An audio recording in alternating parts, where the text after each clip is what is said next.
আমাদের জানাচ্ছি সুপ্রিয় শিক্ষার্থীবৃন্দ, আমরা ম্যাট্রিক্স নিয়ে আলোচনা শুরু করেছিলাম। গত পাঠে আমরা দেখেছি কিভাবে ম্যাট্রিক্সের গুণ করতে হয়। আজকেও আমরা গুণ সংশ্লিষ্ট আরো কিছু প্রবলেম সলভ করে দেখব এই পাঠে। ম্যাট্রিক্সের গুণ অত্যন্ত ইম্পর্টেন্ট। তুমি ম্যাট্রিক্সের যোগ বিয়োগ ছাড়া প্রতিটা অঙ্কে কোনো না কোনো জায়গায় গিয়ে ম্যাট্রিক্সের গুণ পাবে। ম্যাট্রিক্সের গুণ ভালোভাবে শিখতে হবে। তো আমরা গত পাঠে ম্যাট্রিক্সের বেসিক গুণগুলো নিয়ে আলোচনা করেছি, যেখানে এই ম্যাট্রিক্স দেওয়া ছিল, বি ম্যাট্রিক্স দেওয়া ছিল, আমরা এবি বের করেছি, বিএ বের করেছি। ম্যাট্রিক্স গুণের শর্ত দেখেছি যে কখন দুটো ম্যাট্রিক্স গুণ করা যাবে, কখন দুটো ম্যাট্রিক্স গুণ করা যাবে না। এই ধরনের প্রবলেম গুলো নিয়ে আলোচনা করেছি, ম্যাট্রিক্সের মাত্রা নিয়ে আলোচনা করেছি। এ, তো আজকে আমরা দেখো দুটো বিশেষ প্রবলেম নিয়ে আলোচনা করবো। দেখো বি একটা ম্যাট্রিক্স দেওয়া আছে, আমাদেরকে বি ইন্টু বি ট্রান্সপোজ বের করতে হবে। তাহলে আগে বি ট্রান্সপোজ বের করতে হবে। দেখো বি ম্যাট্রিক্সটা দেওয়া আছে, তার আগে তার ট্রান্সপোজ বের করতে হবে। দেখো ট্রান্সপোজ বসে দিলাম। তো তোমরা তো জানো যে ট্রান্সপোজ আমরা গত পার্টগুলোতেও কিন্তু পেয়েছি ট্রান্সপোজ এই প্রতীকটা। তো ট্রান্সপোজ থাকলে কি করতে হয়, প্রত্যেক সারিকে কলাম বানাই দিতে। দেখো এই যে সারিটা, এই সারিটাকে দেখো আমরা কলাম বানাই দিচ্ছি। দেখো এই সারিটাকে আমরা কলাম বানাই দিলাম। দেখো এই সারিটাকে আমরা কলাম বানাই দিলাম। দেখো বি থেকে আমরা বি ট্রান্সপোজ পেয়ে গেলাম। এবার আমরা বি আর বিটি গুণ করবো। দেখো বি ইন্টু বিটি। দেখো এটা হলো বি ম্যাট্রিক্স, এটা হচ্ছে বিটি ম্যাট্রিক্স। দেখো বি ট্রান্সপোজ ম্যাট্রিক্স। তো ট্রান্সপোজের বিষয়টা কিন্তু খেয়াল রাখতে হবে। ট্রান্সপোজ কিন্তু আমরা পাচ্ছি, আজকেও পাচ্ছি, আরো পাবো বিভিন্ন অঙ্কে। তাহলে দেখো ম্যাট্রিক্স গুণগত পাঠে কিন্তু আমরা গুণের বেসিক দেখেছি। দেখো গুণের নিয়ম হচ্ছে কি, দেখো এই সারি দিয়ে, দেখো এই সারি দিয়ে এই কলামকে গুণ করতে হবে। দেখো এই সারি দিয়ে এই কলামকে, দেখো এই সারি দিয়ে এই কলামকে। দেখো এই যে দুই দুগুণা চার, যোগ এক একে এক। দেখো প্রথম উপাদান দিয়ে প্রথম উপাদানকে, দ্বিতীয় উপাদান দিয়ে দ্বিতীয় উপাদানকে। ঠিক একইভাবে এবার এই সারি দিয়ে আবার এই কলামকে। দেখো দুই শূন্য শূন্য যোগ দুই একে দুই। মনে রাখো প্রথম উপাদান দিয়ে প্রথম উপাদানকে, দ্বিতীয় উপাদান দিয়ে দ্বিতীয় উপাদানকে। ঠিক একইভাবে দেখো এই যে দুই শূন্য শূন্য যোগ দুই একে দুই। দেখো প্রথম উপাদান দিয়ে প্রথম উপাদানকে, দ্বিতীয় উপাদান দিয়ে দ্বিতীয় উপাদানকে। ঠিক একইভাবে এবার এই সারি দিয়ে এই কলমকে। দেখো এই জিরো জিরো আর দুই দুগুণ চার। দেখো এবার ক্যালকুলেশন করলে যা হবে, অ্যান্সার দেখো পেয়ে গেলাম আমরা বি ইন্টু বি ট্রান্সপোজ। দেখো এটি আমাদের কাঙ্ক্ষিত ফলাফল। আশা করি বুঝতে পেরেছ যে এই সারি দিয়া এই কলামকে গুণ করতে হবে। তাহলে দেখো দুই দুগুণ চার যোগ এই এক একে এক। দেখো এরপর ঠিক একইভাবে এই সারি দিয়ে এই কলামকে গুণ করতে হবে। তাহলে দেখো দুই এ শূন্য শূন্য দুই একে দুই। ঠিক একইভাবে আবার এই সারি দিয়ে এই কলামকে গুণ করতে হবে। দেখো দুই এ শূন্য শূন্য যোগ দুই একে দুই। ঠিক একইভাবে এই সারি দিয়ে এই কলামকে গুণ করতে হবে। শূন্য দিয়ে শূন্য গুণ করলে শূন্য, দুই দুগুণ চার। হয়ে গেল আমাদের কাঙ্ক্ষিত ফলাফল বের। তো চলো আমরা এরকম আরেকটা প্রবলেম সলভ করে দেখি। তবে তার আগে তোমাদের জন্য কিছু হোমওয়ার্ক রেখেছি, অবশ্যই সলভ করবে। দেখো এই দেওয়া আছে, বি দেওয়া আছে, প্রমাণ করতে হবে A B is not equal B A. এরপরে দেখো আরেকটা প্রবলেম, এ সমান দেওয়া আছে একটা ম্যাট্রিক্স, বি সমান দেওয়া আছে একটা ম্যাট্রিক্স, প্রমাণ করতে হবে এবি সমান আই থ্রি। আই থ্রি নিয়ে আমরা গত পাঠে আলোচনা করেছি। অর্থাৎ তুমি এবি বের করবা, এবির মান হবে 1 0 0 0 1 0 0 1। এরপরে বি এ বের করবা, বি এর মান হবে 1 0 0 0 0 1 0 1 0 0 0 0 1। তাহলে এই দুটো প্রবলেম অবশ্যই সলভ করো। এক তোমরা দেখবা বইতে একাধিকবার এই প্রবলেম গুলো বিভিন্ন বোর্ড পরীক্ষায় এসেছে। তো আমরা এখন একটা গুরুত্বপূর্ণ প্রবলেম সলভ করব, যেখানে কোনো ম্যাট্রিক্স দেওয়া নাই, শুধু ম্যাট্রিক্সের স্ট্রাকচার দেওয়া আছে। দেখো এই ইকুয়াল একটা স্ট্রাকচার দেওয়া আছে, এবং এ আই যে সমান হচ্ছে 2i মাইনাস যে আমাদেরকে a plus I three into এটি মাইনাস আই থ্রি বের করতে হবে। তো এই এটি সম্পর্কে আমরা জানি, আই থ্রি সম্পর্কে আমরা জানি, কিন্তু এই ম্যাট্রিক্সটা দেওয়া নাই, শুধু একটা স্ট্রাকচার দেওয়া আছে। দেখো শুধু একটা কঙ্কাল দেওয়া আছে যে এই ইকুয়াল হচ্ছে এ আই যে 3/3, অর্থাৎ 3 সাড়ে 3 কলাম। দেখো এ আই যে, তো আমরা তো জানি যে ম্যাট্রিক্সের সাধারণ আকার কি। ম্যাট্রিক্সের সাধারণ আকার একদম প্রথম পাঠে, একদম প্রথম পাঠে আমরা ম্যাট্রিক্সের সাধারণ আকার নিয়ে আলোচনা করেছি। একটা ম্যাট্রিক্সের সাধারণ আকার হচ্ছে এটা। দেখো A11, অর্থাৎ আই এর মান এক, জের মান এক, 3/3 মানে হচ্ছে 3 সারি। দেখো 3 সারি 3 কলাম। দেখো 3/3 মানে হচ্ছে 3 সারি 3 কলাম। যদি এখানে 2/2 থাকে তাহলে হবে 2 সারি 2 কলাম, মনে রাখবা। এখানে 3/3 দিয়েছে, এর অর্থ হচ্ছে 3 সারি 3 কলাম হবে। আর আই যে দেখো, এই যে আই এর মান এক, জের মান এক, আই এর মান এক, জের মান দুই, আই এর মান এক, জের মান তিন। এই যে 11 মান হচ্ছে, আমি আবার বলতেছি, এটা কিন্তু প্রথম পাঠে আমরা বিস্তারিত আলোচনা করেছি। 11 মান হচ্ছে 1 নম্বর সারি 1 নম্বর কলাম। 12 মান হচ্ছে 1 নম্বর সারি 2 নম্বর কলাম। 13 মান হচ্ছে 1 নম্বর সারি 3 নম্বর কলাম। 21 মান হচ্ছে 2 নম্বর সারি 1 নম্বর কলাম। 22 মানে 2 নম্বর সারি 2 নম্বর কলাম। 23 মানে 2 নম্বর সারি 3 নম্বর কলাম। 31 মানে 3 নম্বর সারি 1 নম্বর কলাম। 32 মানে 3 নম্বর সারি 2 নম্বর কলাম। 33 মানে 3 নম্বর সারি 3 নম্বর কলাম। তোমরা ভালো করে খেয়াল করো, 13-র পরে কিন্তু 14 নাই, 21, এবং 23-এর পরে কিন্তু 24 নেই, 31-এ চলে আসছে। তাহলে এই যে ম্যাট্রিক্সের যে প্রকাশভঙ্গিটা, এই প্রকাশভঙ্গিটার পেছনে কিন্তু একটা বড় কারণ আছে, সেটা হচ্ছে পজিশন।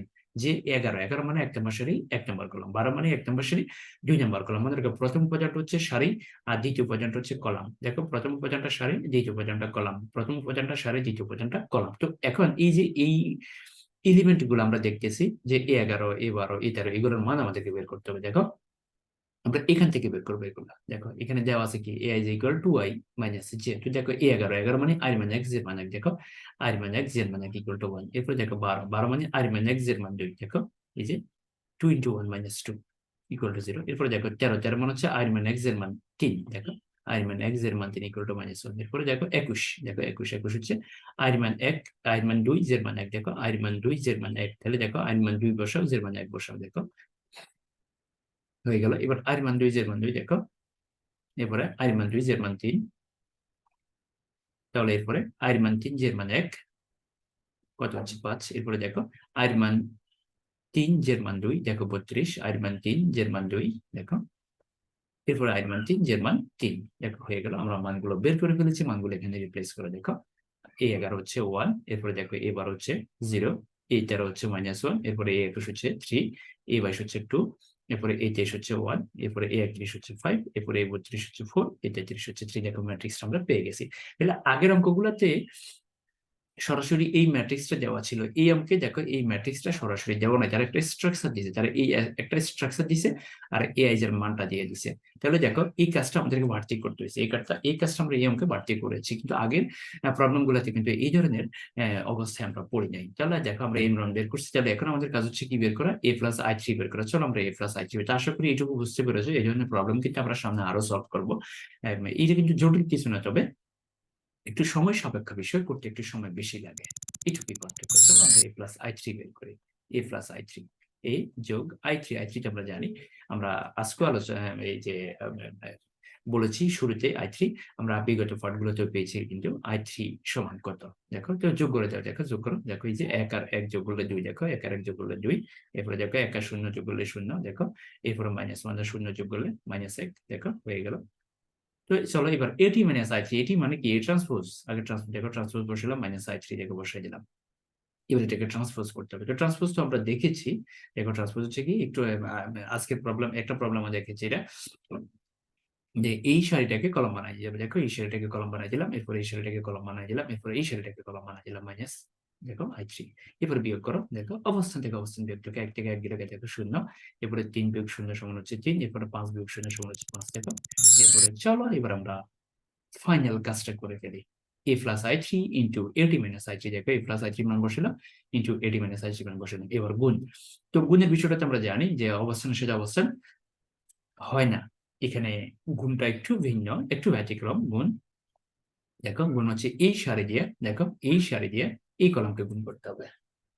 দেখো এই সারি দিয়ে এই কলামকে গুণ করতে হবে। দেখো তাহলে 2 0 0। দেখো এই যে 0 আর এই যেটাকে 2 এর 0 গুণ করলে 0, যোগ এরপরে দেখো এই 0 আর 0 গুণ করলে 0, এরপরে দেখো এই -1 আর -1 গুণ করলে যোগ 1। দেখো এই, তাহলে দেখো প্রথমটা দিয়ে প্রথমটাকে গুণ করছি, দ্বিতীয়টা দিয়ে দ্বিতীয়টাকে গুণ করছি, এরপরে তৃতীয়টা দিয়ে তৃতীয়টাকে গুণ করছি, ব্যাস হয়ে গেল। এবার ঠিক একইভাবে এই সারি দিয়ে এবার এই কলামকে, দেখো এই সারি দিয়ে কলম, তাহলে দেখো এই 2 আর 3 গুণ করলে দেখো কত, 3 গুণ 6, এই 0 আর 1 গুণ করলে 0, এরপরে -1 আর 1 গুণ করলে -1। ঠিক একইভাবে এবার ঠিক এই সারি দিয়ে আবার এই কলামকে গুণ করবো। এখন আমরা দেখো এই সারি দিয়ে আমরা এই কলামকে গুণ করবো। দেখো প্রথমটা দিয়ে প্রথমটাকে 5 গুণ 10। দেখো এরপরে এই 0 দিয়ে 4 কে গুণ হবে 0, এরপরে -1 দিয়ে 2 কে গুণ হবে -2। তাহলে গুণ কিন্তু আমরা অনেকগুলো সলভ করেছি, এবং মনে রাখবা প্রতিটা অঙ্কে কোনো না কোনো জায়গায় গিয়ে তুমি গুণ পেয়ে যাবে। গুণ তোমাকে ভালোভাবে শিখতে হবে, গুণের কোনো বিকল্প নাই ম্যাট্রিক্সে। আসো এবার আমরা এই সারি দিয়ে এই কলামকে গুণ করবো। তাহলে দেখো প্রথম উপাদান দিয়ে প্রথম উপাদানকে, দেখো এই 3 0 0, এরপরে দেখো 3 0 0। দেখো এরপরে এই 1 দিয়ে -1 কে গুণ করলে -1। ঠিক একইভাবে এবার এই সারি দিয়ে এই কলামকে, দেখো 3 3 দেখো 9, যোগ এই 3 দিয়ে 1 এর গুণ করলে 3 একে 3, যোগ এই 1 দিয়ে 1 এর গুণ করলে 1। ঠিক একইভাবে এই সারি দিয়ে এই কলামকে, দেখো 3 5 15, 3 4 12, 2 একে 2। এই ঠিক একইভাবে এবার তৃতীয় সারি দিয়ে, দেখো এই সারি দিয়ে প্রথম কলামকে আবার দেখো 5 0 শূন্য, দেখো 4 শূন্য শূন্য, এরপরে দেখো 4 দিয়ে মাঝে থেকে গুণ করলে -4। ঠিক একইভাবে এই সারি দিয়ে আবার এই কলামকে দেখো 3 5 15, এরপরে দেখো 4 একে 4, এরপরে দেখো 4 দিয়ে এই একের গুণ করলে আবার 4। ঠিক একইভাবে তৃতীয় সারি দিয়ে আবার তৃতীয় কলামকে দেখো 5 5 25, দেখো হয়ে গেল। এরপরে দেখো 4 4 16, যোগ এরপরে দেখো 4 2 8। এইটাকে ক্যালকুলেশন করলে যা হবে তাই অ্যান্সার। দেখো এটাই অ্যান্সার, এটাই আমাদের কাঙ্ক্ষিত ফলাফল। এই অঙ্কটা অত্যন্ত ইম্পর্টেন্ট, এটা একাধিকবার বোর্ড পরীক্ষা এসেছে এর আগে। তাহলে তোমরা মনে রাখবা, গুণ কিন্তু অত্যন্ত ইম্পর্টেন্ট, কোনো না কোনো জায়গায় গিয়ে তুমি অবশ্যই প্রতিটা অঙ্কে গুণ পেয়ে যাবে। ধন্যবাদ সবাইকে। সুপ্রিয় শিক্ষার্থীবৃন্দ, আজকে আমরা যে দুটো প্রবলেম নিয়ে আলোচনা করেছি অত্যন্ত গুরুত্বপূর্ণ দুটো প্রবলেম। একটা প্রবলেমে তো ম্যাট্রিক্স দেওয়াই ছিল না, সেখানে শুধু একটা স্ট্রাকচার দেওয়া ছিল। সেই স্ট্রাকচারের আলোকে আমরা কিন্তু ম্যাট্রিক্স বের করা দেখেছি, এবং তোমরা দেখেছো যে প্রতিটা অঙ্কেই কোনো না কোনো জায়গায় গিয়ে গুণ আমরা পেয়ে যাই, কারণে ম্যাট্রিক্সের গুণ তোমাদেরকে ভালোভাবে শিখতে হবে।